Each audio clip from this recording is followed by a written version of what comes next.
In the spring of 1945, somewhere over the high desert of eastern California, a military transport truck rumbled along a winding mountain road carrying 32 Japanese prisoners of war. Inside, Lieutenant Hiroshi Takeda pressed his face against the canvas covering, trying to glimpse the landscape beyond. He had been told they were being taken to a work camp in the mountains.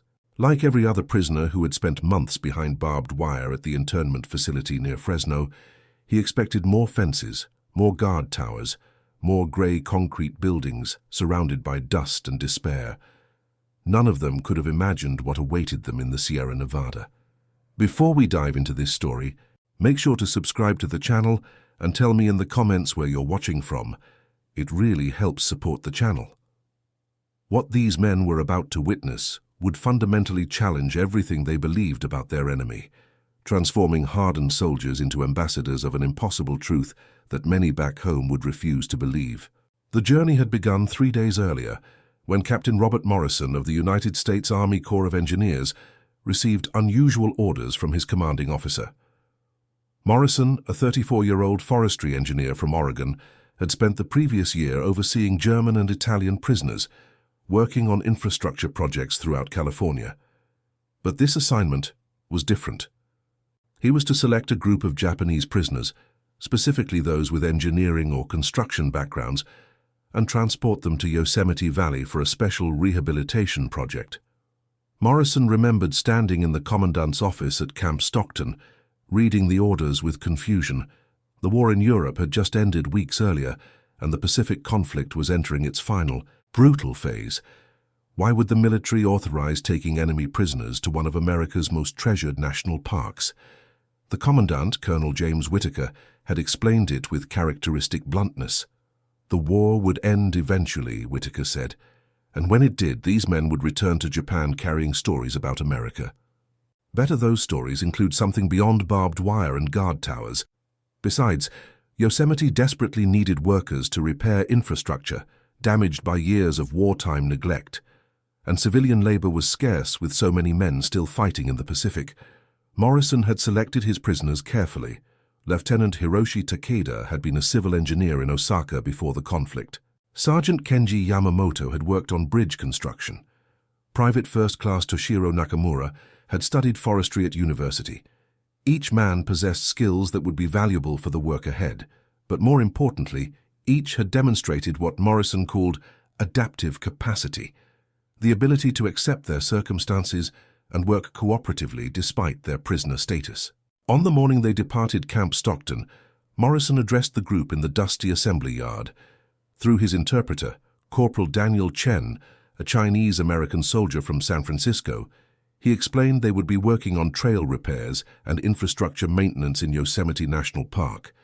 The prisoners listened with the careful neutrality of men who had learned to show no reaction to orders from their captors. Takeda, who spoke serviceable English, learned before the conflict, asked the only question: how long would they be there? Morrison replied honestly, 6 to 8 weeks, depending on the work pace and weather conditions. The prisoners nodded and climbed into the trucks. The first day's journey took them through California's Central Valley, past endless orchards and agricultural fields that stretched to the horizon. For men who had been confined behind fences for months, even this glimpse of open landscape felt like a reprieve. But they traveled in silence, each man lost in his own thoughts. Private Nakamura, the youngest of the group at just 23 years old, found himself thinking about his family's garden in Yokohama.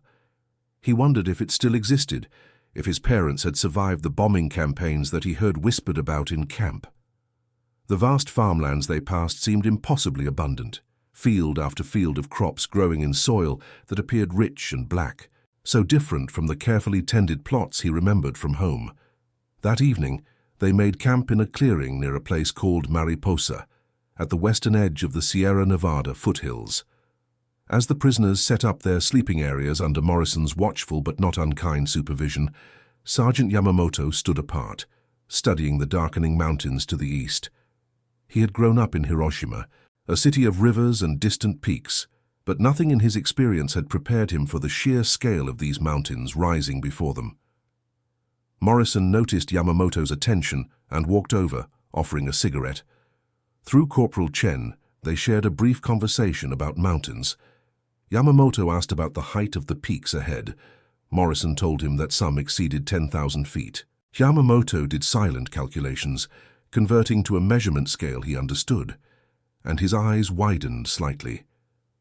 "Such mountains," he said quietly, "must be sacred places." Morrison smiled and replied that Americans thought so too, though perhaps in a different way. Tomorrow, he said, they would begin to understand. The next morning brought the landscape transformation that would begin changing everything. As the trucks climbed higher into the Sierra Nevada, the prisoners watched through the canvas openings as the terrain shifted dramatically. Ponderosa pines appeared, their massive trunks dwarfing anything most of the men had seen. The air grew cooler and carried the sharp scent of conifer resin and mountain water. Spring runoff from the melting snowpack created dozens of small waterfalls tumbling down granite cliffs beside the road. Lieutenant Takeda found himself struggling with an emotion he had worked hard to suppress during his months of captivity: wonder. He had been trained as an engineer, taught to see landscapes in terms of structural challenges and resource exploitation. But something about these mountains defied that utilitarian framework. They possessed a grandeur that seemed to exist purely for its own sake. When the truck stopped for a rest break near a place called Crane Flat, Morrison allowed the prisoners to walk around under guard. They stood in small groups, staring at the forest surrounding them. The trees were enormous, not just tall but massive in diameter, their bark deeply furrowed and colored a rich reddish-brown that seemed to glow in the dappled sunlight. Corporal Chen explained that these were called sugar pines and ponderosa pines, some of them hundreds of years old.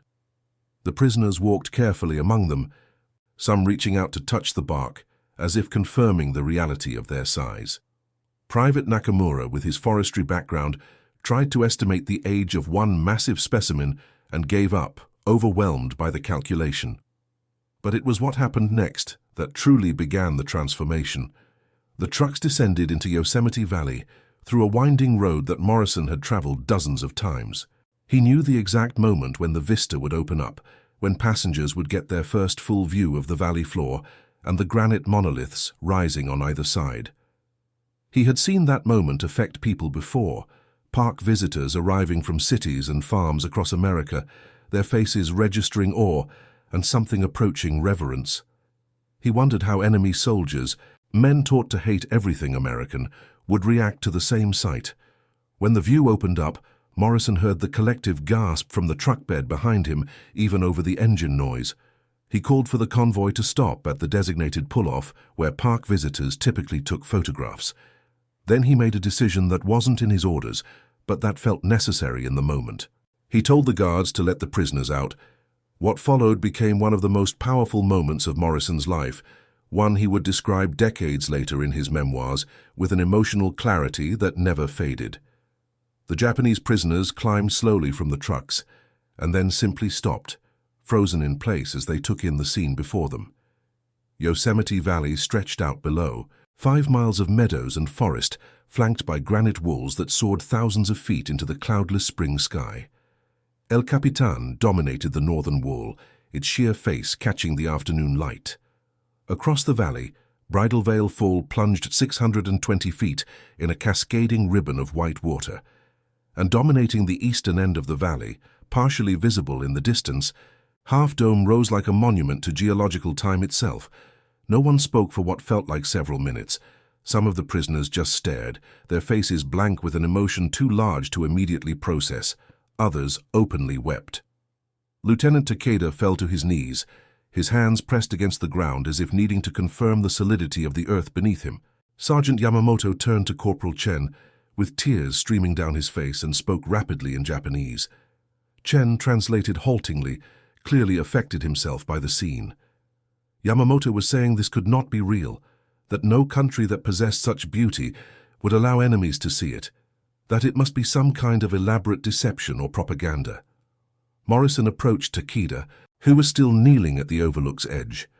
The lieutenant looked up with an expression that Morrison later described as completely lost.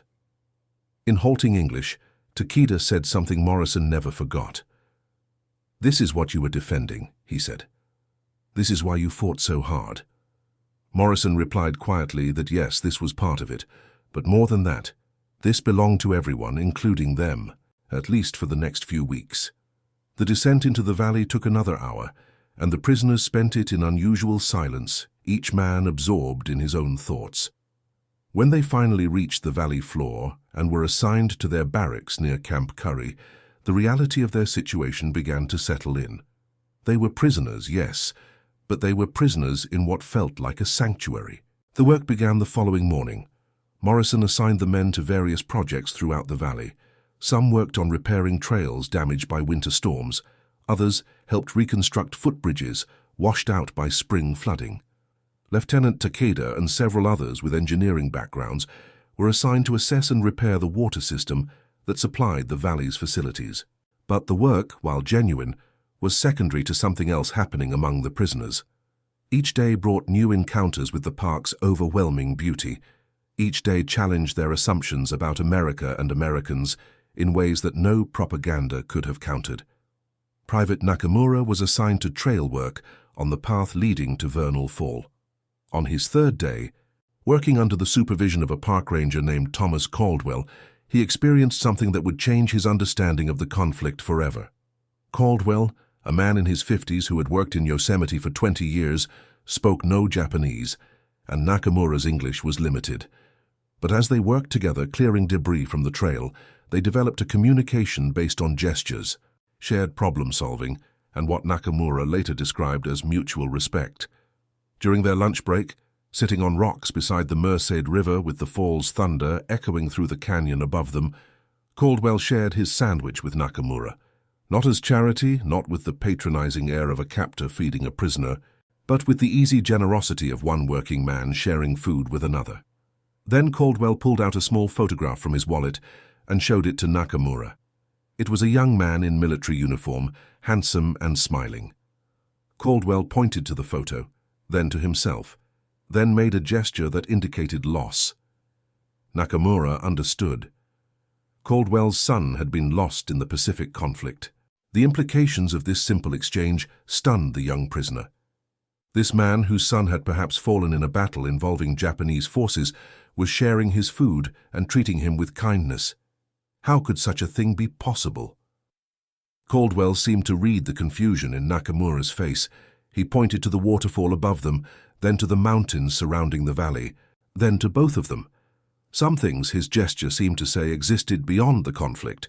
Some things remained true regardless of what nations did to each other. Lieutenant Takeda's transformation came more gradually, but perhaps more profoundly. His engineering assessment of the park's water system gave him access to places few visitors ever saw. He studied the elegant solutions early park engineers had devised to provide water and electricity to the valley while minimizing visual impact. He saw how carefully infrastructure had been designed to preserve the natural landscape. One afternoon, while working on a water pipeline near the base of Yosemite Falls, he encountered a park superintendent named Charles Thompson. Thompson, a career parks administrator, had initially been skeptical about using prisoners for park work, but Morrison had convinced him to give it a chance. Now, Thompson found himself talking with Takeda about water engineering, discussing flow rates and pressure calculations and maintenance challenges. Their conversation, conducted partly in English and partly through Corporal Chen's translation, lasted over an hour. At some point, Thompson realized he had forgotten he was talking to an enemy prisoner. He was simply discussing engineering with another professional who understood the challenges. When he mentioned this later to Morrison, Thompson admitted it had shaken something loose in his thinking about who these men really were. For Takeda, the conversation represented something even more significant. He realized that American engineers had designed this system not for maximum efficiency or cost-effectiveness, but with aesthetics and environmental preservation as primary considerations. They had deliberately chosen more expensive, more complex solutions to protect the park's beauty. This spoke to values he had been told Americans did not possess, values he had been taught to believe were uniquely Japanese: reverence for nature, willingness to sacrifice practical advantage for spiritual or aesthetic ideals, long-term thinking that looked beyond immediate gain. The cognitive dissonance was overwhelming. Everything he had been taught about America, as a purely materialistic culture, focused only on industrial production and military might, could not be reconciled with the evidence before him. A nation that would spend tremendous resources to preserve places like this, that would design infrastructure to hide it from view rather than display it as a demonstration of engineering prowess, possessed depths his military training had never acknowledged. As weeks passed, similar revelations accumulated among all the prisoners. They noticed how park rangers spoke about the landscape with what could only be described as love. They observed families visiting the park, teaching their children to appreciate and protect natural beauty. They saw regulations designed to limit human impact, even when those regulations were inconvenient or expensive to enforce. Sergeant Yamamoto, working on bridge repairs near Mirror Lake, had an encounter that he later described in letters smuggled out of camp and eventually recovered after the conflict ended. He was working alongside an American soldier named Private First Class Robert Martinez, a young man from New Mexico who spoke fluent Spanish and broken Japanese, learned from a girlfriend before the conflict began. Martinez pointed out various birds and wildlife, naming them with the enthusiasm of someone who genuinely cared about such things. When a deer wandered close to their work site, Martinez stopped working entirely and simply watched it, his face showing delight. Yamamoto found himself watching Martinez more than the deer, fascinated by this display of unguarded joy in the presence of nature. Later, when they took a break, Martinez tried to explain in his broken Japanese why places like Yosemite mattered. He talked about how seeing such beauty reminded people of what they were fighting for, yes, but also reminded them of what existed beyond fighting, what would remain when all the conflicts ended. Yamamoto wrote in his letter that Martinez's words struck him like a physical blow. Here was an American soldier, an enemy, articulating something Yamamoto himself had felt, but suppressed. The deep, human need for beauty and peace that transcended national identity and wartime loyalty. The turning point for many prisoners came during a rest day in late May, when Morrison organized an optional hike to the top of Vernal Fall. About half the prisoners chose to participate, including Takeda, Yamamoto, and Nakamura. The hike was strenuous, climbing over 600 stone steps carved into the granite beside the fall, with mist from the cascade soaking everyone who passed through certain sections. When they reached the top, breathless and wet, they found themselves on a granite apron beside the Merced River just before it made its dramatic plunge into the canyon below. The view encompassed the entire valley stretching westward, with granite domes and peaks rising in every direction. The physical exhaustion of the climb combined with the overwhelming beauty of the scene to create a moment of unusual emotional vulnerability among the group. It was there, sitting on sun-warmed granite beside the river, that Lieutenant Takeda spoke what many others were thinking. He addressed Morrison directly, his English halting but clear. He said he needed to ask a question that had been troubling him for weeks. Why had the American military brought them here? What was the purpose of showing prisoners such a place? Morrison considered his answer carefully before responding. He said the honest truth was that the decision came from people higher in the command structure than himself, and he could not speak to all their motivations. But personally, he believed it was important for them to see that America was more than military bases and factory cities. When the conflict ended, they would return home carrying memories. Better those memories included something worth preserving, something that spoke to deeper human values than weapons production and strategic advantage. Then Morrison said something else, something not authorized by his orders, but that felt true in the moment. He said he believed that men who had seen Yosemite, who had worked to maintain and protect it, might carry back to Japan an understanding that could make future conflicts less likely. Beauty, he suggested, was a language everyone spoke regardless of what government they served. Corporal Chen translated Morrison's words, and for a long moment, no one responded. Then Sergeant Yamamoto spoke in Japanese, his voice thick with emotion. Chen translated, "The sergeant says that when he returns home, if he returns home, he will tell everyone who will listen about this place. He will tell them that America possesses treasures more valuable than all its factories and airfields, and that any nation that preserves such beauty for its own people and allows even its enemies to witness it cannot be entirely what they have been taught to believe." Private Nakamura added that he had studied forestry to help Japan utilize its timber resources more efficiently. But working here, seeing how Americans managed forests for preservation rather than just exploitation, had given him a different vision of what forestry could mean. Perhaps, he said quietly, there were ways to honor both practical needs and natural beauty. Perhaps the two did not have to exist in opposition.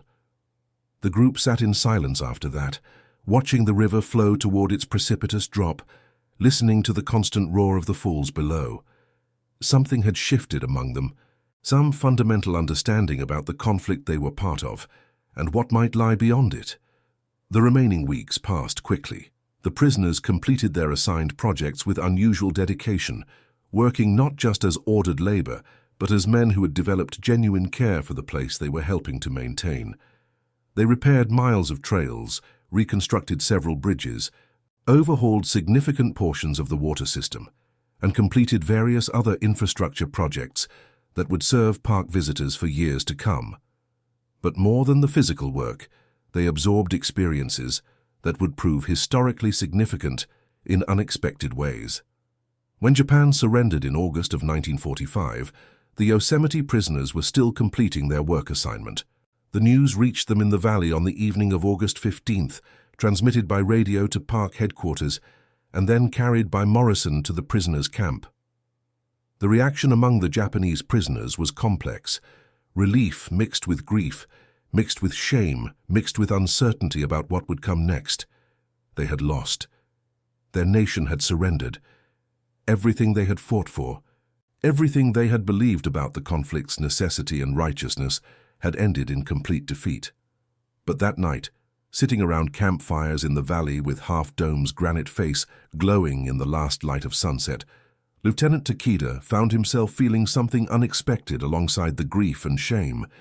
He felt gratitude that he had survived, gratitude that the conflict had ended before more lives were lost, and gratitude that during his time as a prisoner, he had been granted the privilege of experiencing Yosemite. He shared these thoughts with Sergeant Yamamoto, speaking quietly in Japanese as they watched the stars emerge over the valley rim. Yamamoto agreed, adding that he had been preparing himself for death when he was captured. Instead, he had been given these months in a place that had restored something in his spirit he thought the conflict had destroyed forever. How strange, he said, that his enemy had given him this gift. The repatriation process took months. The Yosemite prisoners were transferred back to Camp Stockton, then eventually to processing centers for return to Japan. During this time, they maintained contact with each other, and with some of the Americans they had worked alongside. Morrison arranged for photographs to be taken of the prisoners at various locations in Yosemite, and copies were made for each man to take home. When Lieutenant Takeda finally boarded the transport ship that would carry him across the Pacific to a defeated Japan, he carried in his duffel bag a carefully wrapped photograph of himself, standing before Yosemite Falls. He also carried detailed sketches he had made of the park's water system engineering, not for any military purpose, but because he wanted to remember how infrastructure could be designed with aesthetic sensitivity. The impact of the Yosemite experience rippled out in ways that would not be fully understood for decades. Many of the prisoners who returned to Japan became advocates for wilderness preservation and national parks in their homeland. Private Nakamura eventually became a forestry professor at Kyoto University, where he taught principles of forest management that balanced conservation with utilization, explicitly citing American national parks as models.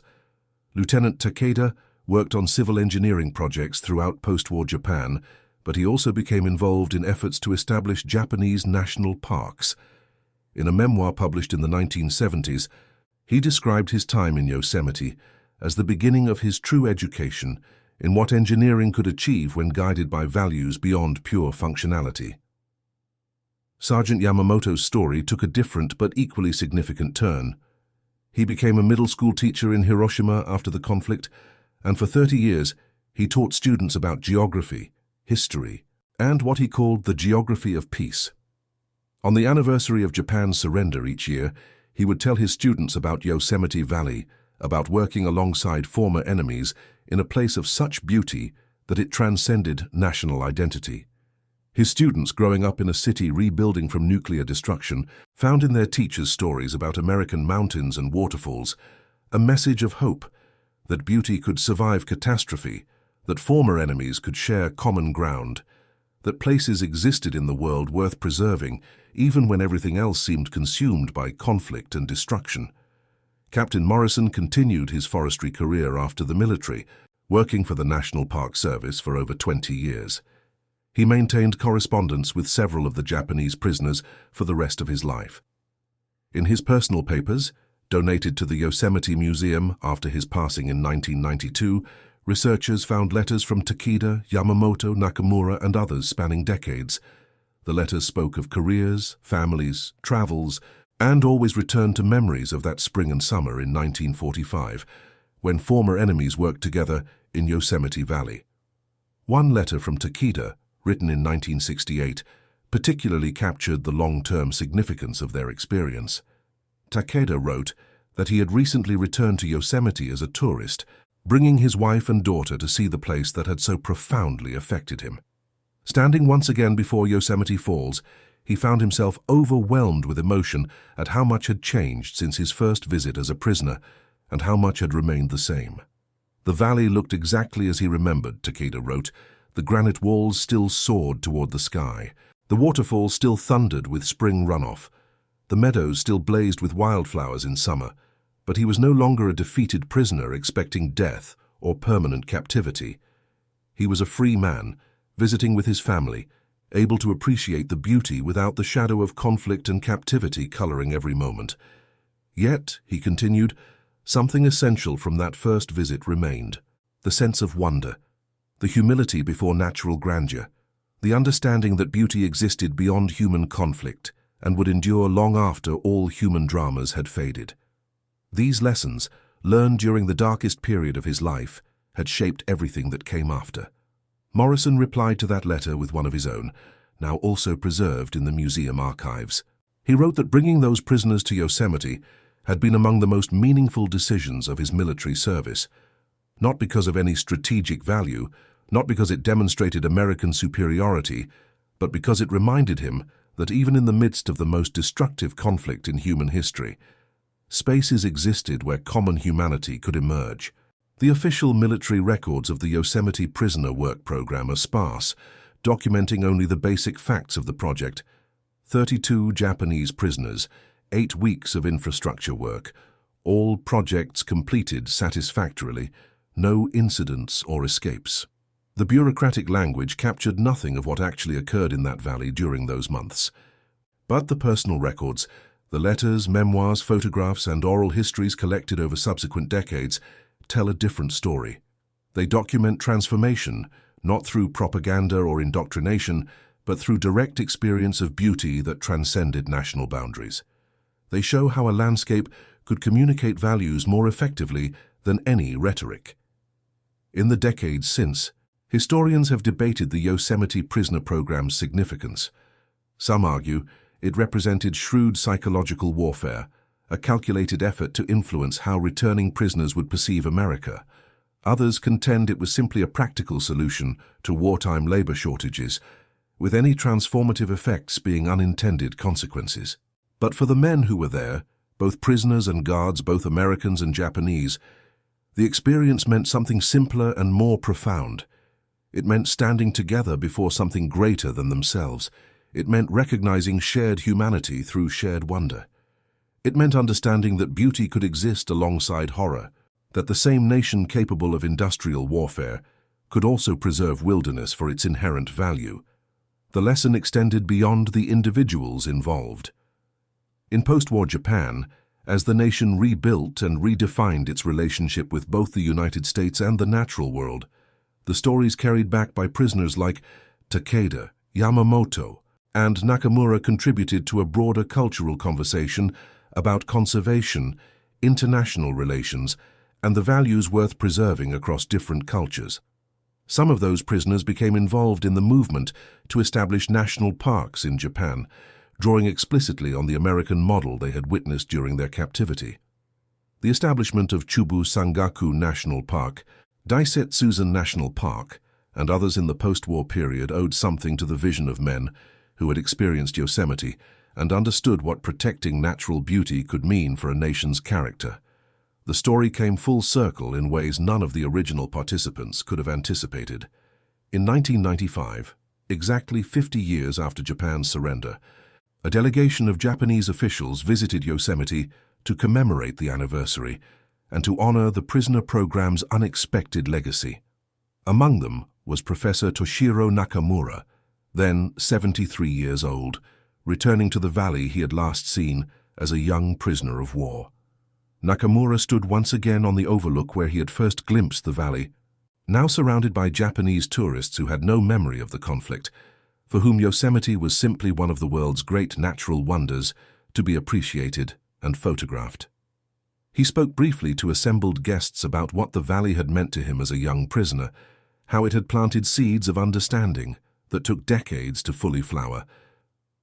"Beauty," he said in his speech that day, "speaks a universal language." Standing in Yosemite in 1945, in the depths of defeat and despair, he had learned that lesson. The granite cliffs had not cared about his nationality or his status as a defeated enemy. The waterfalls had thundered with the same magnificence for all who witnessed them. The forests had extended their shelter equally to everyone who walked among them. This lesson, Nakamura continued, had shaped his life's work as a forestry scientist and educator.